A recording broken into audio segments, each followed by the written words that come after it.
Principles of tooth preparation. So according to Schillingberg, principles are classified into 5 categories. They are preservation of the tooth structure, retention and the resistance form, structural durability, marginal integrity, and preservation of the periodontia. Clear? So according to Schillingberg, they are described under 5 headings. Is it clear?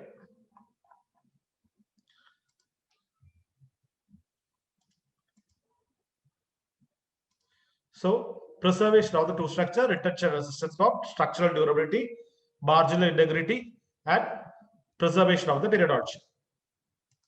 Okay, now according to Rosenstiel, again, he has classified it into 3 headings, but all are the same thing described by the Schillingberg itself.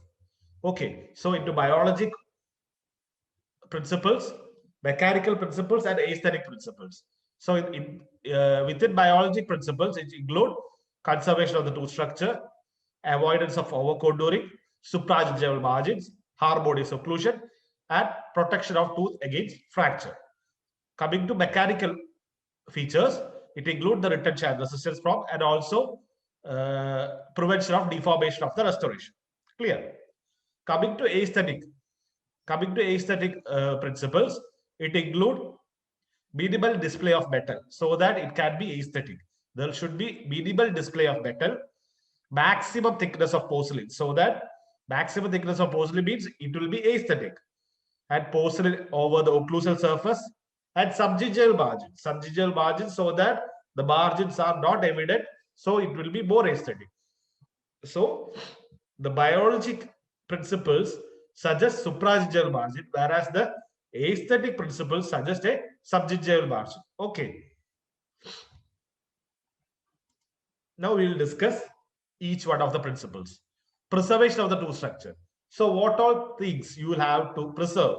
See, definitely the tooth which has to be prepared should be conserved as much as possible so that there is a definitive structure or base of the tooth to protect the restoration or to support the restoration. Okay. Now you have to preserve the adjacent tooth also. While preparing the tooth or while removal of the diseased tooth from the tooth structure from the tooth, we should not harm the adjacent tissues, the adjacent tooth, adjacent soft tissue, and also the pulp tissue beneath the diseased tooth. Right. So we have to conserve all the possible tooth structure, vital tooth structures, while removal of the disease structures. Okay. Now, preservation of tooth structure, it includes, yes, whenever possible, go for partial coverage. So it is not necessary that we should always give a full coverage restoration. We should always give partial coverage if at all possible, if it is possible. Okay. Second thing, the margin. Definitely, supragingival margin is preferred as far as the preservation of the tooth structure is concerned, because the preparation will be very less. Okay. Now, convergence angle, or the angle between the two axial walls, it should be minimal as possible. So it should be as minimal as practically possible. And also the occlusal reduction. Occlusal reduction has to follow the anatomic planes of the tooth structure. Not only the occlusal reduction, even the axial reduction should also follow the anatomical plane if it is possible. Okay, so that you can preserve the maximum tooth structure and also it will be more aesthetic. Clear? Now coming to retention and resistance form. So before that, you have to know what is retention and what is resistance.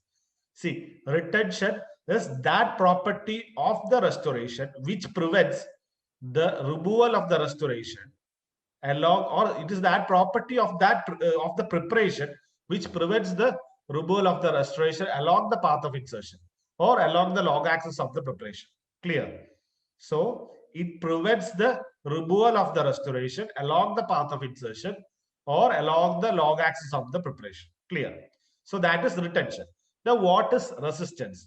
More or less they are the same, but the direction of dislodgement is different. Okay, so resistance is the property which prevents the dislodgement of the restoration by forces directed in oblique direction or lateral direction. Okay, so it prevents the dislodgement of the restoration due to an obliquely acting force or obliquely acting dislodging force. Clear?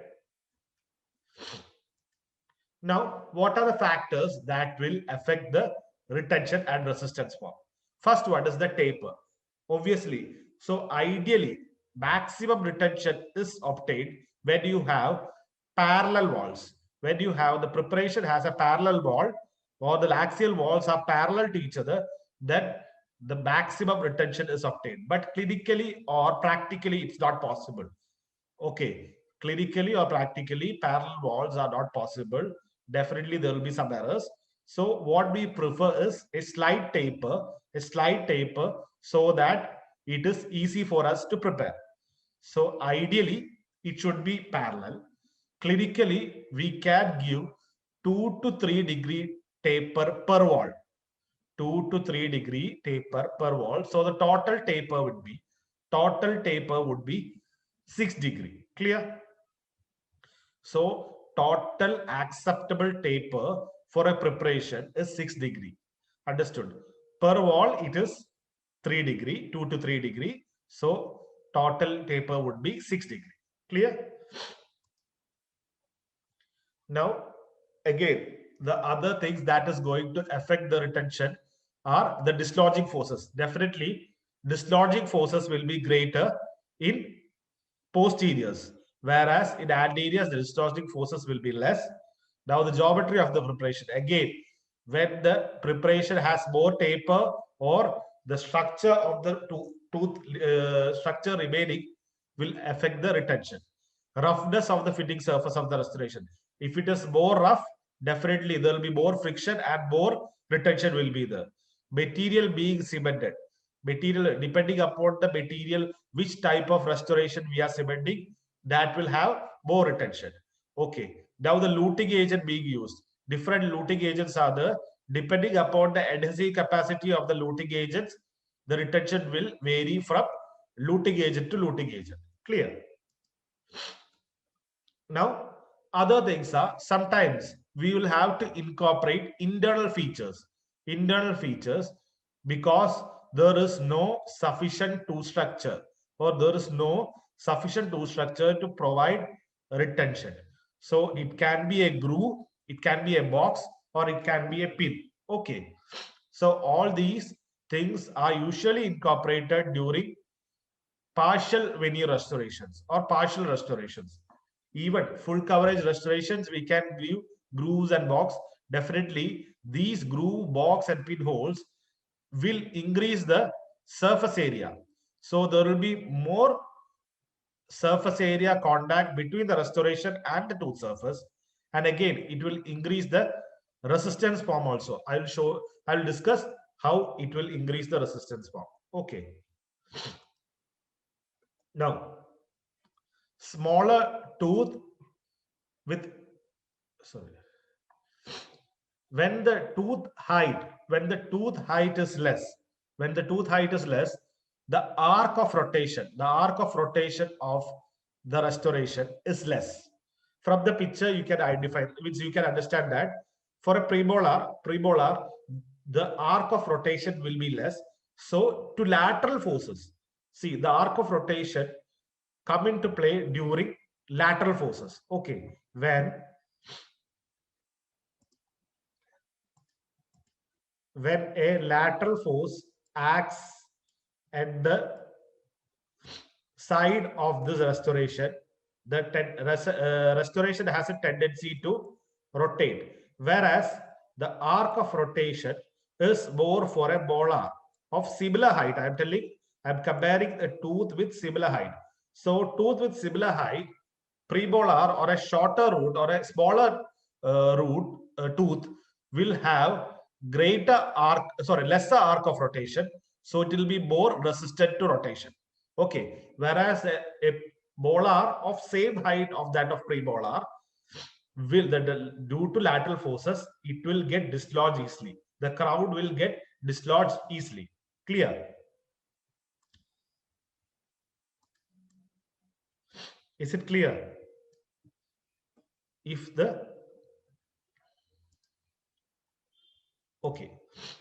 Now what we can do if the molar is having a longer rotation radius, we can give or we can provide it with a axial groove so that the arc of rotation is now reduced. Okay, so in order to reduce the arc of rotation or the radius of rotation, what we will do is we will provide buccal grooves. Okay, we will provide with buccal grooves or slots over the bollard in order to provide it with a greater resistance form. Clear? Now coming to type of preparation. Full coverage, definitely full coverage restoration will have maximum retention. Why? Because the surface area will be more than the partial coverage. Again, adding grooves and boxes again increases the retention. So always full coverage will have greater retention compared to partial coverage, and adding grooves will definitely increase the retention. See, biological principles ask for partial coverage, whereas the retention principles or the mechanical principles ask for full coverage.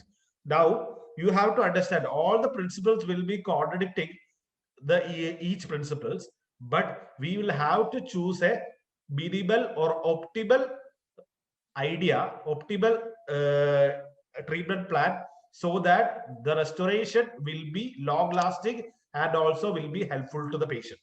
Okay. So it is not a cut and dried rule that we should always go for full coverage. We should always go for supragingival margin. We should always go for subgingival margin. Each clinical scenario, each demand of the patient will determine which all things we'll have to incorporate. Coming to luting agents being used. So if the cements, the luting agents are adhesive in nature, then there will be more retention.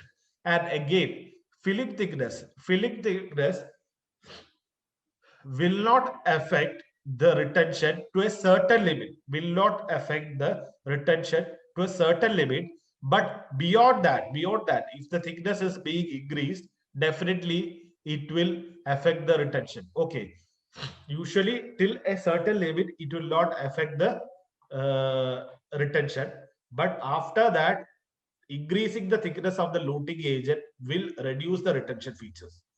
Beyond a limit, it will reduce the thickness, will reduce the retention. Okay, now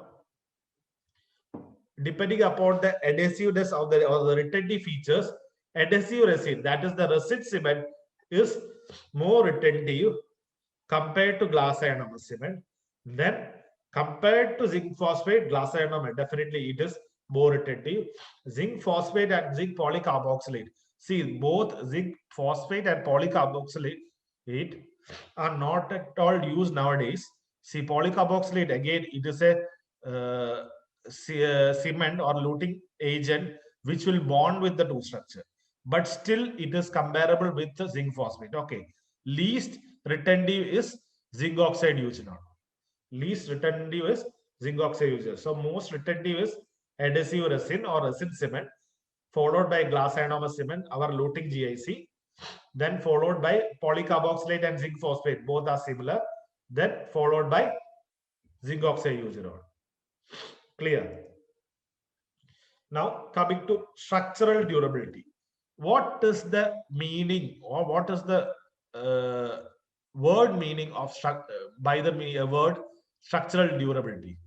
So the restoration or the structure what we are given should be durable. It should have some life.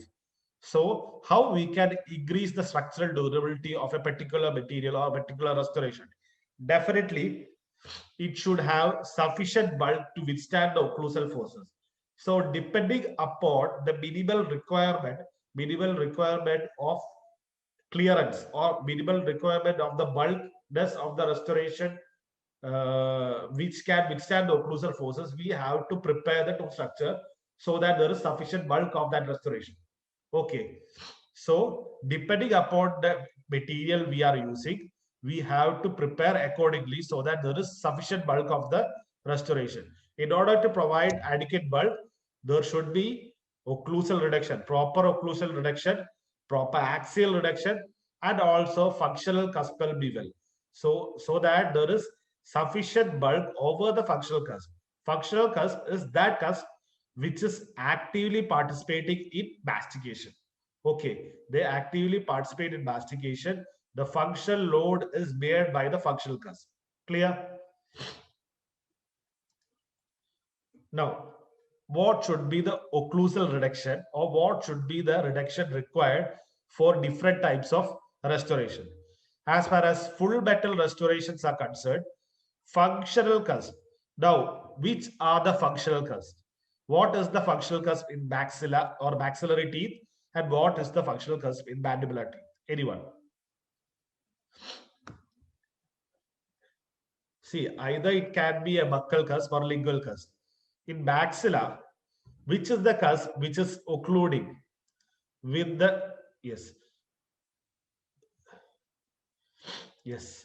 In maxilla, it is the palatal cusp. Functional cusp is the palatal cusp, whereas mandible, it is the buccal cusp. Okay. So both these cusps should have a extra clearance, so that because they are the load bearing cusps, so the restoration over these cusps should have sufficient bulk or thickness so that it does not wear off or it does not fracture. So a full metal restoration over the functional cusp, the clearance is 1.5 mm, whereas non-functional cusp, it is 1 mm. Okay. So full metal restoration over the functional cusp, it is 1.5 mm, and over the non-functional cusp, it is 1 mm. Clear? Now coming to metal ceramic restoration.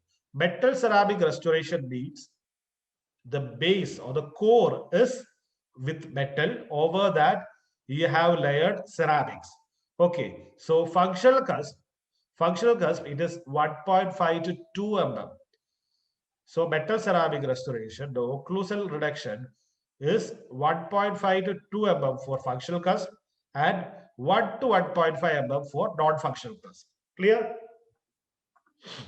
Okay, coming to all ceramic restoration, it is 2 mm all over. Uniform reduction of 2 mm all over. That is what is required for an all ceramic restoration. That is metal free restorations require a 2 mm reduction. Clear?